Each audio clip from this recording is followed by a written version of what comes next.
합니다. 저는 오늘 설교 제목을 지식에서 사랑으로 라고 정했습니다. 그런데 이 지식에는 세 가지 지식이 있습니다. 첫째, 지식이고요.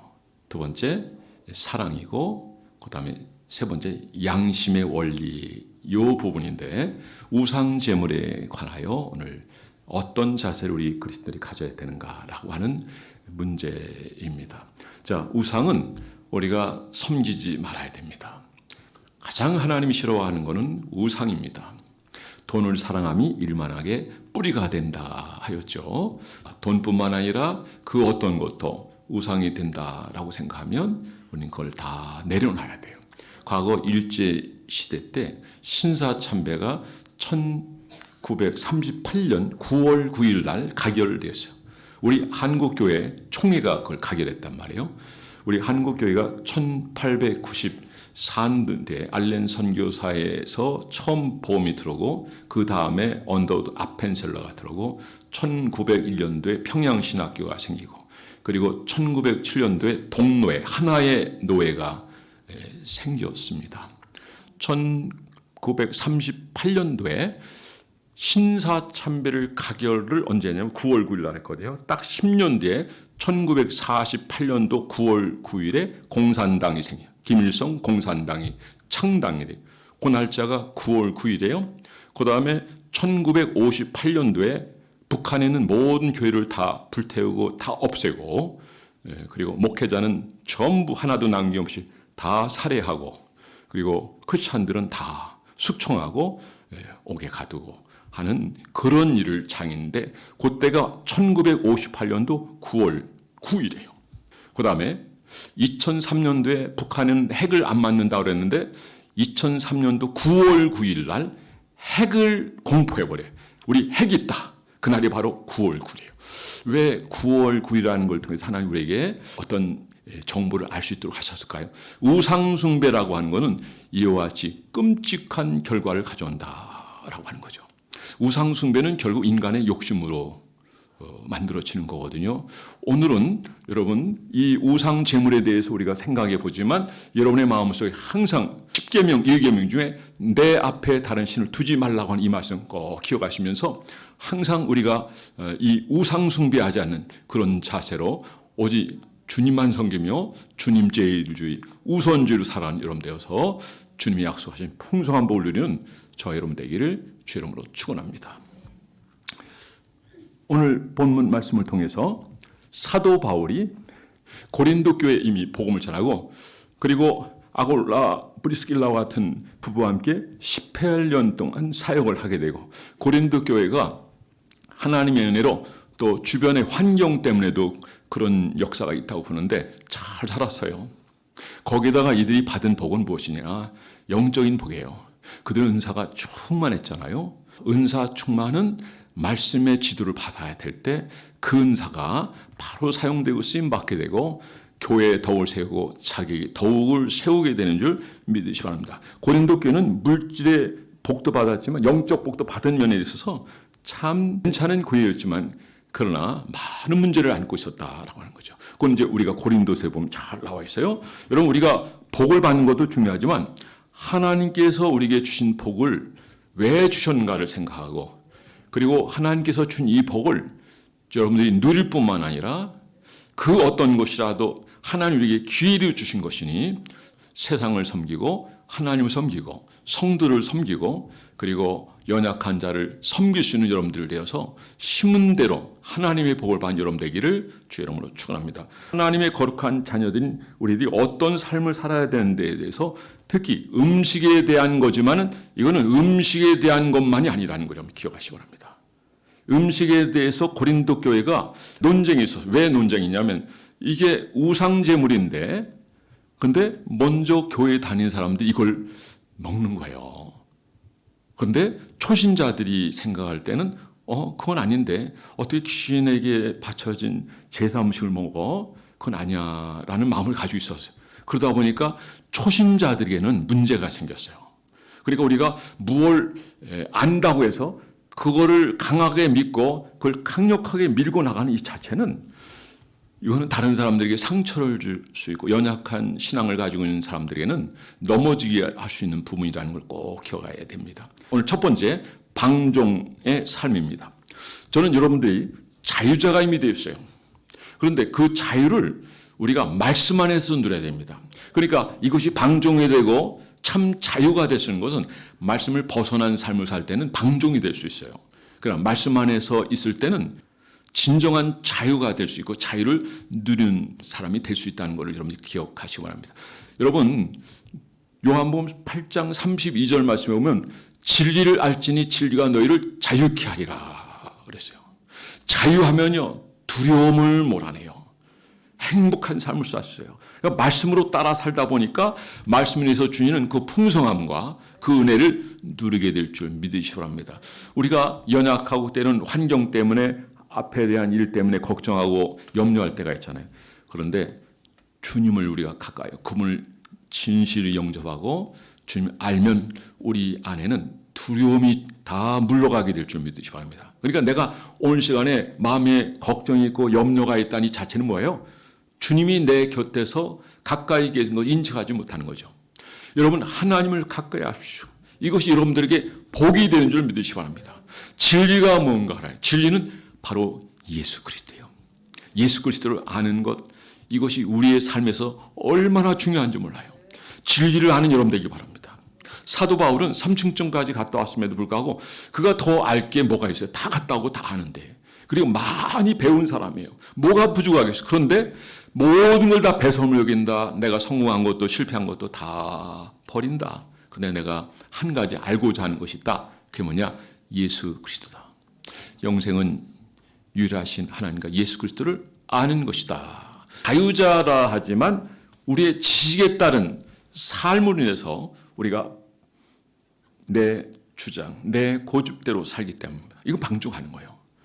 자, 우리에게 자유를 하나님 주셨단 말이에요. 우리는 자유인이 갈라디아에서 자유자에 대해서 얘기하고 있어요. 예수 믿는 자는 이 자유를 누릴 수 있습니다.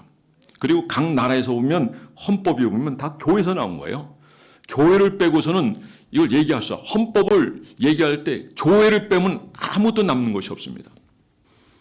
요즘 헌법은 이 교회를 다 빼려고 그러죠. 교회를 다 빼려고 그러는데 주님이 다 주셨어요. 성경에서 다 나와서. 제가 지난주에도 잠깐 말씀드렸지만은 주체사상, 이 하나님 자리에다가 김일성을 집어넣은 게 주체사상이에요. 하나님 자리에 김정은을 집어넣고 김정을 집어넣은 게 주체사상이에요. 그러니까 북한에서는 이 성경을 알면 가만두지 않아요. 그러니까 탈북자들도 성경을 봤다 안 봤다 이것으로 판가름해요. 저는 북한 관련해서 많이 연구하고 또 거기에 대해서 많이 정보를 가지고 있어요. 그러니까 왜 그런 자세가 되냐면 북한을 사랑하기 때문에요. 그것도 자유가 들어야 돼요. 어쩌면 그곳에 있는 성도들은 우리보다 더 뜨거운 신앙생활을 나 봐요. 순교자적 신앙, 목숨 걸고 신앙생활을 하는 거예요. 오히려 그런 삶이 우리의 신앙을 더 견고하게 하고 더 아름답게 하는 것 같아요. 오히려 자유롭고 예배도 마음대로 들을 수 있고 그러면은 자꾸 예배도 타협하게 되고 신앙생활을 잘 못하는 것 같아요. 여러분, 우리가 하나님 잘 섬길 수 있을 때 하나님 잘 섬기는 여러분 되기 바랍니다. 그리고 그런 불같은 신앙, 바른 신앙을 가지고 어려운 위기의 상황을 만난다 할지라도 넉넉히 이기는 여러분들로 세워지게 되기를 주의 이름으로 축원합니다. 우리는 방종하면 안 됩니다. 내 생각, 내 뜻이 앞서고 내 지식으로 모든 걸 판단하고 다른 사람의 말을 무시하고 오히려 나의 행동 이런 것들 하나하나가 다른 사람들에게 상처를 줄 수 있어요. 방종이라는 거는 이게 아름다운 거예요. 자유 너무 좋아요. 그러나 자유가 말씀의 제한을 받고 말씀을 따라하고 그리고 내가 즐겁다고 한다면 다른 사람들도 즐거움을 누려야 된다 이런 생각을 가지고 함께 누리려고 하는 인도력, 이런 수고, 내가 구원받았으니 그들도 구원받아야 된다는 그런 마음을 가지고 그들에게 다가가고 그들을 품고 그들에 대해서 뜨거운 마음으로 함께하는 그 자세가 세상을 구원하는 것입니다. 이것이 바로 주님의 마음이에요. 여러분, 선교사들이 선교할 때 어떤 마음을 가지고 그들이 나갑니까? 주님의 마음이에요. 주님의 마음. 주님은 우리를 사랑하는데 뜨겁게 사랑하셨어요. 목숨을 바쳐 사랑하셨습니다. 그가 채찍에 맞음으로 너희가 남을 업었다. 우리 양가서 각기 제 길로 갔다. 그런 우리를 구원하심을, 우리 위해서 대신 십자가에 죽으심을 알면 단번에 완전히 영원한 산제사를 드린 줄 믿으시기 바랍니다. 이 사랑을 받은 우리가 죄에서부터 자유한 줄 믿으시기 바랍니다. 모든 삶에서 자유하게 된 줄 믿으시기 바랍니다. 그러나 하나님 우리에게 주신 그 시간들은 방종하면 안 됩니다. 말씀을 따라 살아야. 이게 바로 주님께서 여러분 오순절을 통해서 임무교대 하신다 그랬죠. 예수님이 하시던 일을 성령이, 예수님 몸이시기 때문에 마음대로 행동하기가 쉽지 않아요. 그러나 성령님은 언제나 어디서나 지구 반대편에도 동시에 역사할 수 있는 분이 성령입니다. 성령을 쫓아가는 삶, 그리고 그분의 지도와 인도를 받는 삶, 이 삶이 참된 자유자로서의 그 자유를 누리게 하는 풍성함을 만들어가게 되는 줄 믿으시기 바랍니다. 여러분 오늘 사실 다른 교회들은 많이 성령 강조를 지키긴 하지만 그러나 이 성령님들은 어떤 특정한 그날만 얘기하고 강조되어야 될 부분은 항상입니다. 매일입니다. 예, 우리 만년동에 있는 교회는 앞에 기둥이 하나 딱 있어. 제가 늘 저 앞에다가 좀 성령 충만이라는 거를 제가 늘 생각했는데 만년동에는 교회 건물이 작아요. 한 층이 73평에 한 층, 작아요. 제가 늘 생각했던 거는 성령 충만해요. 오직 성령 충만해요. 성령 충만하면 여러분 우리는 자유자로서 그 행복과 그 기쁨과 그 능력과 그 은혜와 그 치유함을 누리게 될 줄 믿으시기 바랍니다. 자, 두 번째, 세 가지 원리입니다. 첫째, 지식의 원리예요. 두 번째, 사랑의 원리예요. 그 다음에 세 번째, 양심의 원리입니다. 매우 중요한 겁니다. 앞에 우상 얘기했습니다만 고린도 교회는 지금 우상 제물 때문에 지금 논쟁이 붙었어요. 앞서 잠깐 소개했습니다만 우상 제물 어때요, 여러분? 여러분 어떻게 생각하세요? 우상 제물 먹어도 돼요? 먹으면 안 돼요? 얘기해 보세요. 자, 먹어도 된다는 사람 손 들어보세요. 먹으면 안 된다는 사람 손 들어보세요. 먹으면 안 된다. 예, 아니 다 맞아요, 다 맞아요. 맞는다고 그래야죠. 틀려도 상관없어요. 어쨌든 율법 시대에는 우상 제물을 먹으면 안 됐어요. 그래서 다니엘이 우상 제물을 금하지 않았습니까? 목숨 바쳐 금했고 오히려 먹은 사람보다 더 피부도 좋고 다 좋아졌어요. 할렐루야. 자, 그건 신앙과 연결된 부분이에요. 지금 은혜 시대예요.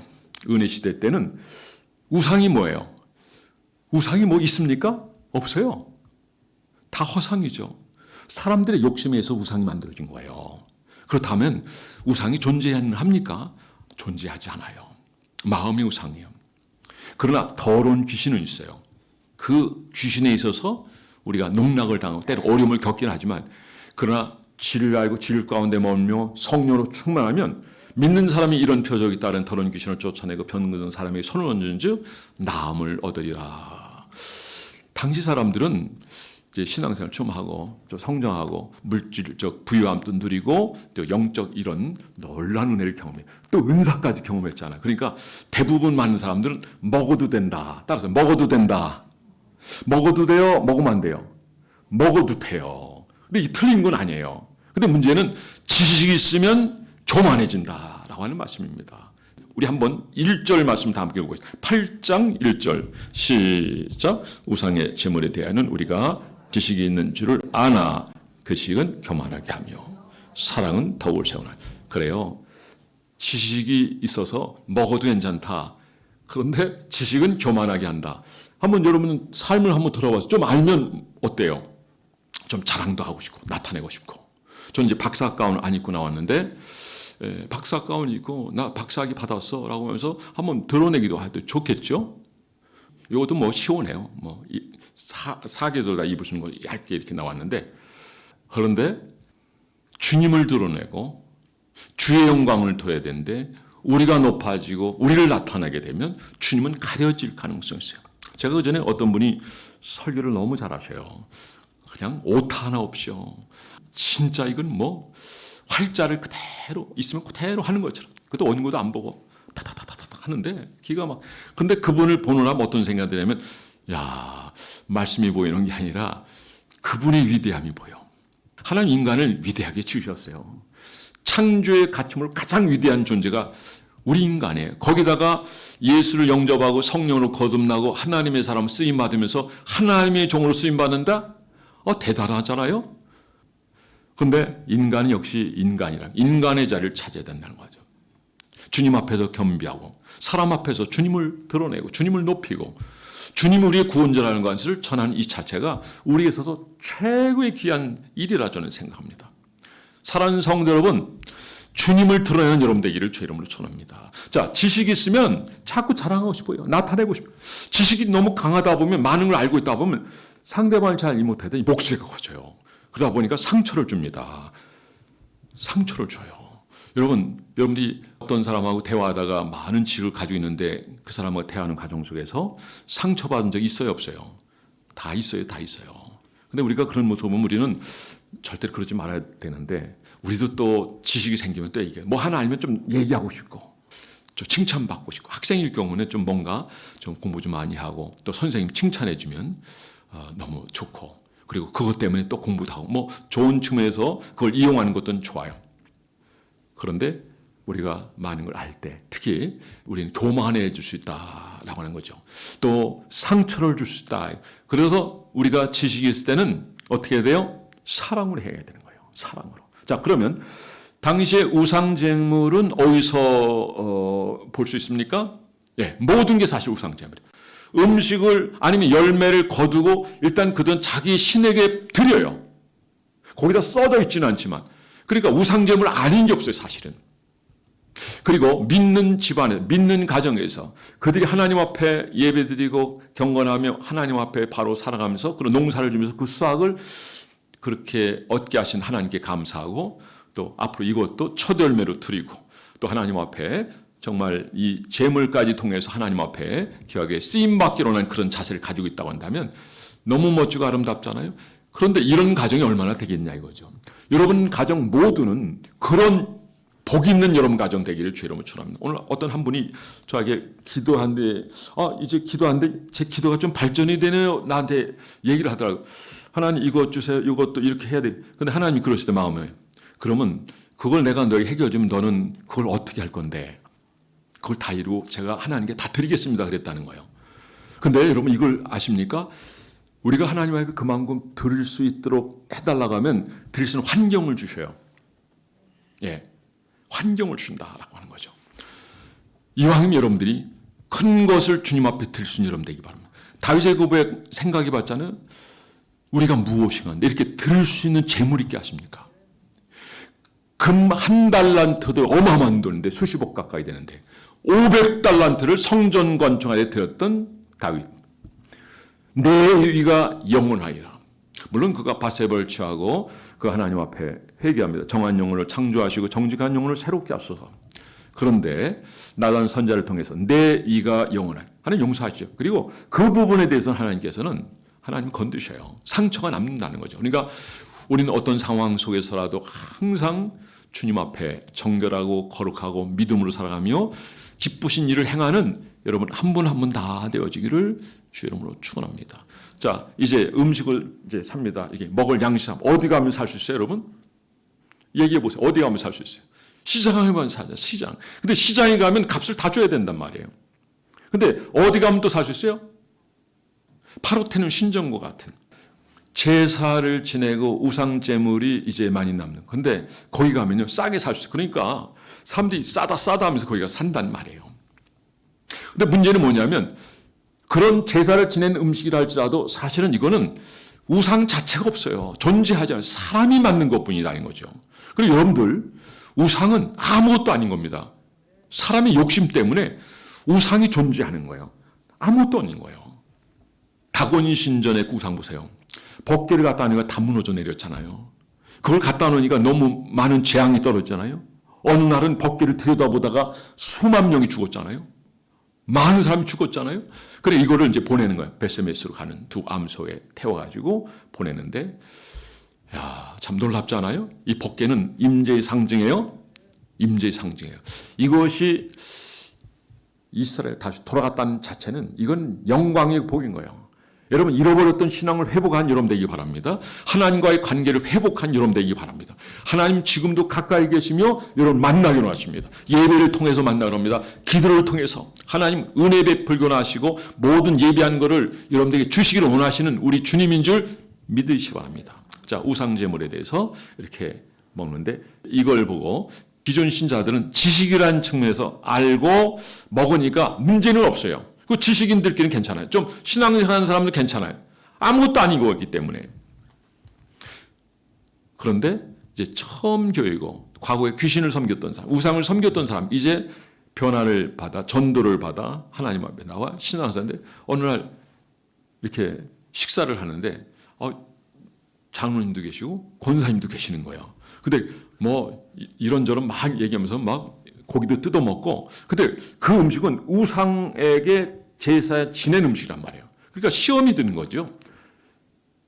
그래서 우리는 우상의 제물에 대해서는 먹어도 되지만, 그러나 사도 바울이 얘기하는 것은 약한 자가 시험에 들지 않도록 약한 자를 세우라 이거죠. 사도 바울은 이런 말을 했습니다. 내가 고기 먹는 일 때문에 내 형제가 실족한다면 나는 영원히 고기를 먹지 않겠다. 이건 음식의 문제뿐만 아니라 모든 삶에서 관계된 거예요. 누구나 나를 지켜보고 있다는 거죠. 저도 연약하기 때문에 말을 실수도 하고요. 때로는 뭐 여러 가지 지적을 받을 수 있어요. 그래요. 그거는 제가 부족하기 때문인 거예요. 저를 용서해 주시기 바라고 저도 노력하겠습니다. 어쨌든 이 재물을 먹었다고 해서 죄가 되느냐? 그거는 아니다라는 거죠. 그럴 때 우리는 연약한 사람을 생각할 수 있는 사람이 돼야 된다라고 하는 거죠.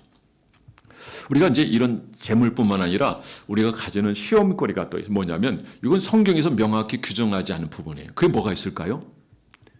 이제 음료 문제, 술, 담배 문제.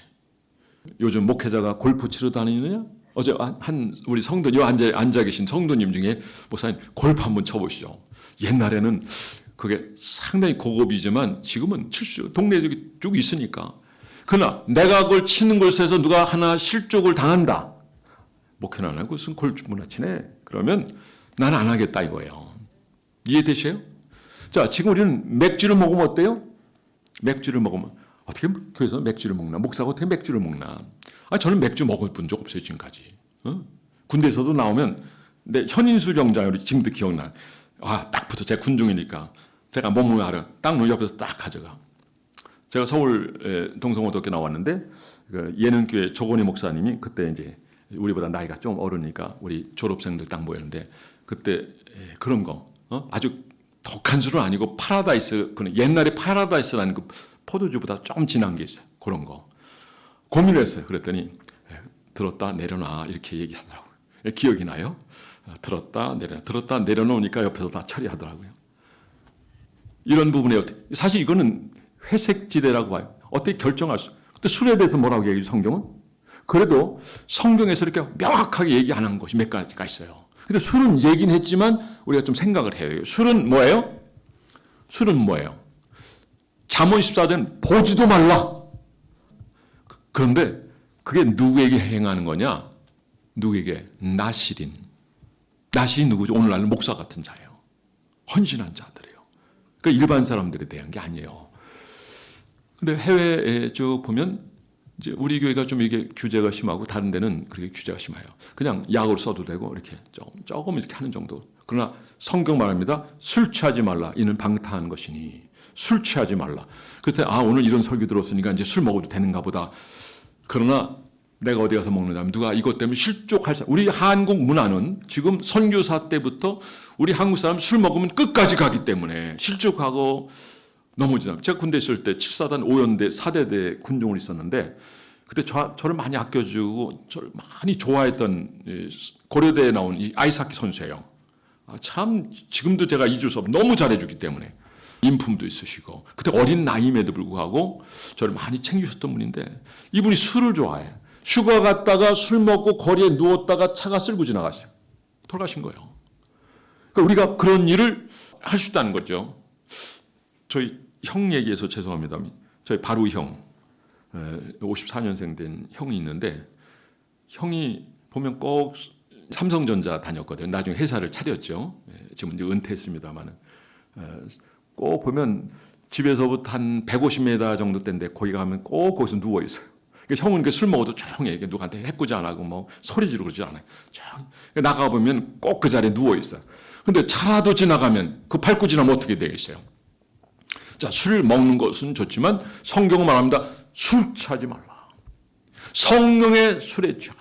이거는 성령 충만하여 하나님의 말씀대로 살고 사명을 감당하라는 거예요. 이 세상에 취하는 자체도 세상의 술에 취하는 겁니다. 자, 맥주 어때요? 맥주는 우리가 이 술로 보죠. 술로 보지만은 근데 독일 같은 경우는 음료란 말이에요. 그거는 안 먹으면 안 돼요. 그래 거기서 이 맥주를 먹으면 안 된다? 자, 우리나라하고 또 거기에 또 상황이 달라요. 왜 제가 이런 얘기를 하는지 알겠죠? 그 다음에 필리핀을 한번 그 전에 갔다 온 적이 있어요. 오래됐죠. 한 20년 될 것 같아요. 갔더니 물을 못 먹어요. 거기 있는 물들. 왜 못 먹어요? 거의 필리핀 내 있는 지역에 있는 물들은 석회수예요. 석회수. 그러니까 반드시 정제해서 먹어야 되고 가서 우리는 늘 물을 이게 사 먹던 기억이 납니다. 그러니까 이런 특성을 생각해야 돼요. 그렇다고 해서 그 나라는 먹으니까 우리는 마음대로 먹겠다. 오늘부터 제가 맥주를 매일 저녁마다 하나씩 뭐 이렇게 먹는다 하면 누가 날 보면은 우리 김기명 목사님 봤다. 뭐라 할 것 같아요? 목사님이 그 술을 드셔요. 아마 그럴 거야. 안 그런가요?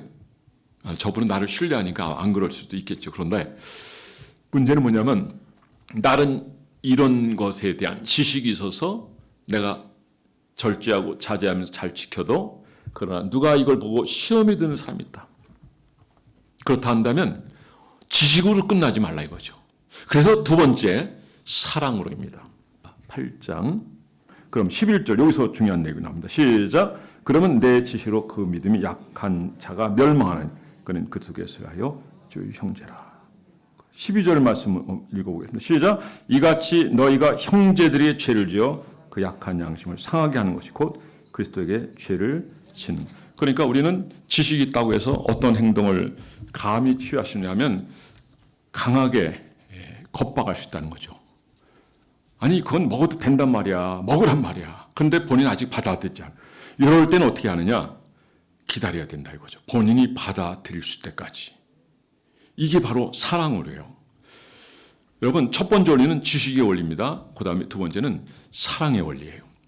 이 사랑이 없으면 상대방을 넘어지게 하고 다치게 하고 더 나아가서는 양심을 더럽게 할 수 있다라고 하는 것입니다.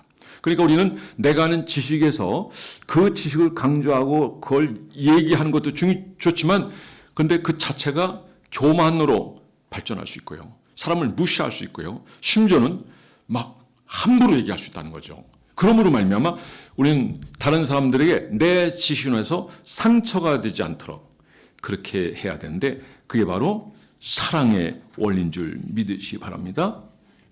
여기 우상의 재물 먹는 일에 대해서 우리가 우상은 세상에 아무것도 아니며 또한 하나님은 한 분밖에 없는 줄 아노라. 그 실상이 뭔지 알아야 돼요. 여러분 우상의 재물은 아무것도 아닌 거예요. 먹었다고 해서 문제가 되는 게 아니에요.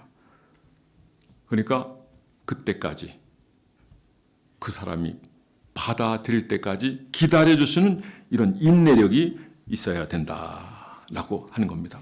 그 다음에 양심의 문제입니다. 우리가 이 양심을 왜 얘기하냐면 양심은 쉽게 상처를 받아요. 근데 그 양심이 어떤 지식을 가지고 있느냐에 따라서 상처를 받는 정도가 틀려요. 자, 예를 들어서 하나님에 대해서 깊이 알고 이런 정보에 대해서 잘 알 때는 상처가 안 돼요. 그렇지. 이해가 되는 거예요. 근데 전혀 몰라요. 알아도 조금 알아요. 그리고 자기 생각, 편견이 있어요. 그럴 때는 시험을 받게 되는 거예요. 자, 그 말씀이 바로 이 말씀입니다. 우리 한번 아까 읽은 말씀이기도 하지만 다시 한번 읽어보겠습니다. 자, 여기 12절 말씀 읽어보겠습니다. 시작. 이같이 너희가 형제에게 죄를 지어 그 약한 양심을 상하게 하는 것이 곧 그리스도에게 죄를 지는 것이라. 자, 이럴 수 있어요. 이거 우상 이거 아무것도 아니야. 먹어도 돼. 먹어. 심지어는요. 과격하게 얘기하면요. 막 입마 전마 얘기하면서 얘기할 수 있는 거예요. 그리고 강하게 하다 보니까 상처를 줄 수 있는 거죠. 그런데 한 사람의 양심에 어떤 상처를 주게 된다면 오늘 12절에 보니까 누구에게 죄를 지는 거다? 그리스도에게 죄를 지는 거다. 그리스도에게. 우리는 보통 생각하면 상대방이 나로 인해서 어떤 어려움을 겪을 수 있고 그에게 죄가 간다 이렇게 생각하지만, 그런데 오늘 성경은 명확히 합니다. 한 생명에 대한 양심에 대해서 어떤 상처를 주는 것은 바로 그리스도에게 죄를 짓는 것이다. 자, 우리가 마태복음 24장에도 나와 있지만 소자에게 행하는 것이 바로 내게 행하는 것이다 라고 주님 말씀하십니다. 소자, 작은 어린아이예요. 정말 가난한 사람일 수도 있어요. 그리고 누구도 돌아보지 않는 사람일 수 있지만 내가 그 사람을 보면서 긍휼히 여기고 우리의 물건을 나누어 줄 수 있고 그를 교회로 이끌 수 있고, 그래서 그가 뭔가 분명히 인생의 전환점에 대해서 하나님 섬기는 백성으로 살아갈 수 있다 한다면 이건 참 잘하는 거예요. 그런데 가볍게 여기고 함부로 얘기하고 심지어 욕까지 하고 그리고 무시하고 라고 한다면 이 사람은 이 사람에게만 죄를 범하는 것이 아니라 그리스도께 죄를 범하는 것이다 라고 하는 거죠. 그래서 세 번째, 우리는 이 세 가지 원리를 통해서 첫째, 지식의 원리, 사랑의 원리, 그 다음에 양심의 원리를 따라서 사람들에게 상처가 되지 않도록, 내가 아는 지식에 대해서도 친절하게 이건 이렇고 저런 거야. 자, 지식을 가지고는 항상 교만할 수 있거든요. 그러니까 교만한 자리에 있지 않냐고 겸손한 자리에서 그냥 조심조심해서 아주 친절하게 배려하고 아주 차근차근 이렇게 알려주시는 이런 덕목이 여러분들이 있기를 바랍니다.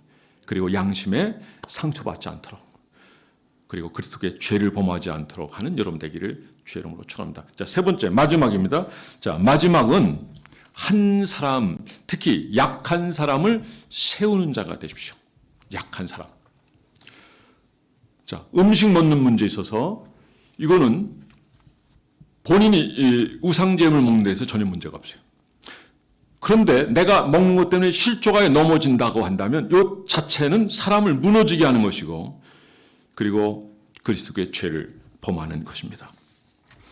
그래서 우리는 이 땅에 살아가는 동안 우리는 이 원리가 꼭 우상 제물에 관한 것뿐만 아니라 모든 삶에서도 마찬가지예요.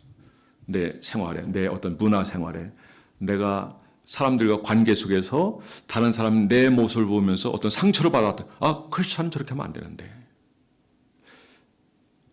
찬양대가 여기 있단 말이에요. 근데 찬양대가 찬양을 저렇게 하는데 찬양하고 내려와가지고 막 욕을 한다요, 누가. 그러면 욕하는 것 때문에 보는 사람이 실족하지 않겠어요? 제가 그 전에 한번 그걸 봤어요. 찬양은 열심히 하는데 앞에 리더로도 이렇게 하는데 제가 못 볼 걸 봤어요. 그러니까 초보자를, 이를테면 처음 예수 믿는 사람 노래를 잘하니까 갖다 세워놨나 봐요. 근데 내가 못 볼 걸 봤어요. 그건 제가 얘기하지 않겠어요. 덕이 안 되니까. 뭐 아주 크게 잘못한 건 아니에요. 다만 누가 보더라도 시험거리가 된다 이거죠. 그러니까 찬양대원이라고 한다면 누가 나의 이 모습을 보고 실족하지 않도록 하는 그 열의가 있어야 된다는 거죠. 사람들이 나를 볼 때 야, 저 사람 문제가 있어. 내 신앙이 무너지지 않게 하는 그런 게 있단 말이에요. 예를 들어서 예배 시간에 조는 경우가 있어요. 누구나 졸 수 있죠. 그러나 누가 내가 예배하는 이 모습을 보면서 근데 예배 시간에 조는 이 모습을 저 뒤에서 누가 봤을 때 그럼 저 사람이 과연 신앙이 있을까? 그럼 내가 오늘 처음 교회 왔는데 저 사람 왜 졸까? 그럼 시험이 되지 않겠어요? 어떤 할머니가 그래요. 자기가 다 재워놓고 말이에요. 우리 보고 졸지 말라고 그러네. 그러니까 설교를 졸리게 하니까 다 조는 거예요. 여러분, 정말 우리는 우리의 행동 하나하나가 뭐든지 쳐다보고 있다는 걸 알아야 돼요.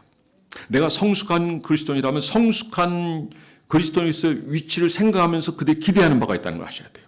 내가 연약한 대로, 연약하니까 실수해도 주고 다 그럴 수 있지만 그래도 다 지켜보고 있다는 걸 알아야 돼요.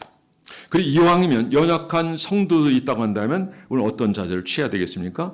그에 대해서 배려와 관심과 따뜻함과 보살핌과 또 이렇게 나오다 교회 잘못 나오면 한번 전화도 해줘서 다시 이렇게 나올 수 있도록 그렇게 우리가 살펴보는 것도 너무 귀한 일이라고 생각해요.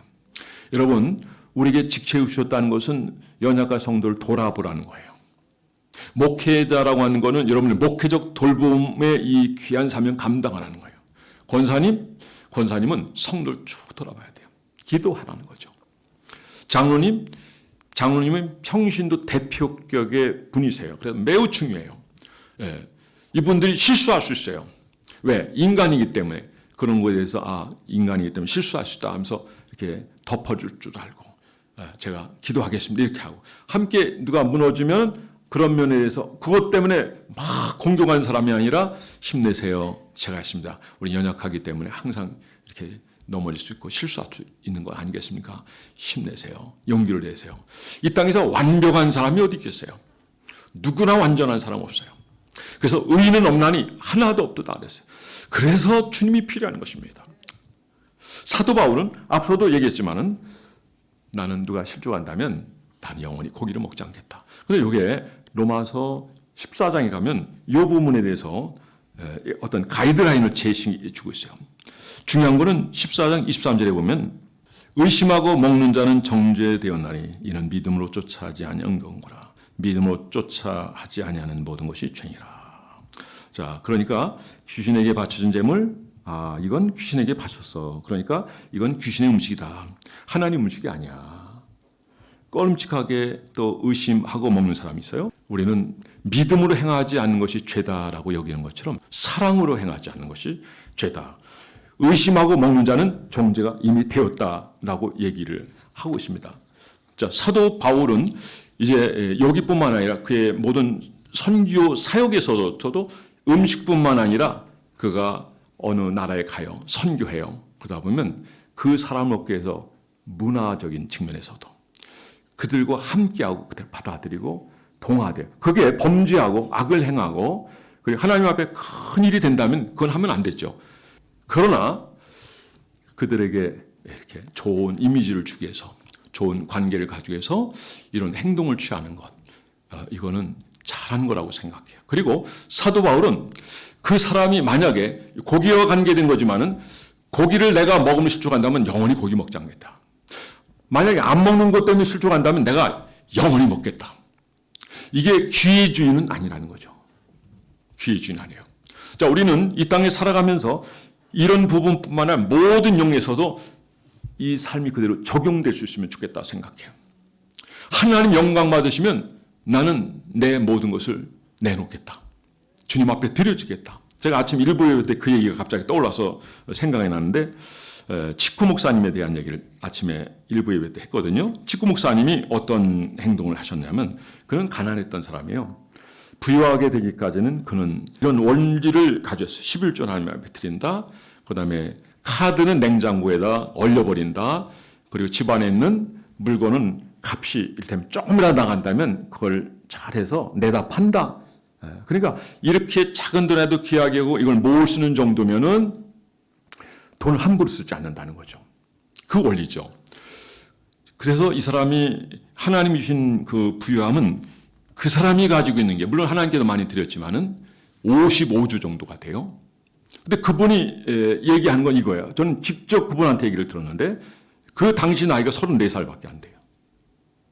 하나님이 내게 가진 이 55조를 지금이라도 원하면 다 내가 드리겠습니다. 이거는 그냥 하는 소리가 아니라 하나님이 지금이라도 원하면 내가 드리겠습니다. 하나님께 대한 열려있는 마음을 가지기 바랍니다. 그러면 하나님은 그렇게 드릴 수 있는 환경도 주시고 그리고 하나님 앞에 귀하게 세워지고 쓰임받게 되는 줄 믿으시기 바랍니다. 결론을 맺겠습니다. 자, 이런 문제들이 많죠. 기독교에 있어서 이런 행동의 가이드라인이 있을 수 있어요. 지식이 있어야 돼요. 그 다음에 참된 사랑이 있어야 됩니다. 그리고 이 사랑에 대해서는 우리가 고린도전서 13장에 보면 사랑은 모든 걸 내어줍니다. 모든 것을 기다립니다. 참습니다. 고린도 13장에 보면 다른 데는 십계명에서는 사랑 이렇게 하나만 나와요. 하나님 사랑, 이웃 사랑. 그런데 신약의 고린도 13장에는 이 사랑에 대해서 어떻게 나오니까 구체적으로 나오잖아요. 구체적으로. 읽으면 여러분들이 감동이 되죠. 감동이 돼요. 아, 이게 사랑이 이런 거구나. 근데 과연 얼마나 실천하고 있습니까? 모든 걸 기다리고 모든 걸 참으며 인내하며 심지어 사랑하기 때문에 모든 걸 내어주는 사람. 예, 그게 성경에서 주님이 우리에게 요구하시는 사랑인데 그 사랑은 아가페 사랑으로 결론을 냅니다. 모든 걸 내어주는 사랑. 그 사랑을 주님이 실천하셨고 사실 주님이 우리에게 요구하는 것은 그 사랑 실천하라는 거죠. 자, 그래서 사도 바울은 모든 일을 사랑하는 사람이고 마지막에는 순교까지 하는 그런 사람입니다. 그런데 그가 종입니까? 예, 그는 그리스도의 종이라고 얘기하지만 자유자입니다. 그는 방종하는 겁니까? 아닙니다. 하나님의 말씀으로 사는 사람이고 그리고 그 말씀에 있어서 자기 행동을 규정하고 그리고 마침내는 세상을 구원하는, 세상을 정말 품는, 그리고 이 사도 바울 때 로마가 복음화되고 유럽이 복음화가 되고 오늘 우리가 많은 선교 역사에 보면 사도 바울처럼 위대한 사람이 없다고. 왜 그럴까요? 이 사랑을 실천하는 사람이기 때문에. 사랑하는 성도는 오늘 이 말씀을 통해서 이거는 우상의 제물에 관한 고린도교의 논쟁이지만은 우리 생활에 너무 중요한 문제예요. 여러분 이 사랑의 메시지를 기억하시고 여러분들이 아는 거 중요하지만 이 아는 걸 지식에서 머물지 말고 사랑으로 행동하고 그리고 양심의 문제까지 따라서 양심에 상처 주는 사람이 아니라 그리고 사람을 세우고 그 사람을 통해서 주께 영광되고 참 예배자로 세우고 또 그를 통해서 여러분 또 다른 제자를 양육할 수 있는 이런 자리까지 갈 수 있는 저와 여러분 모두가 될 수 있기를 주의 이름으로 축원합니다.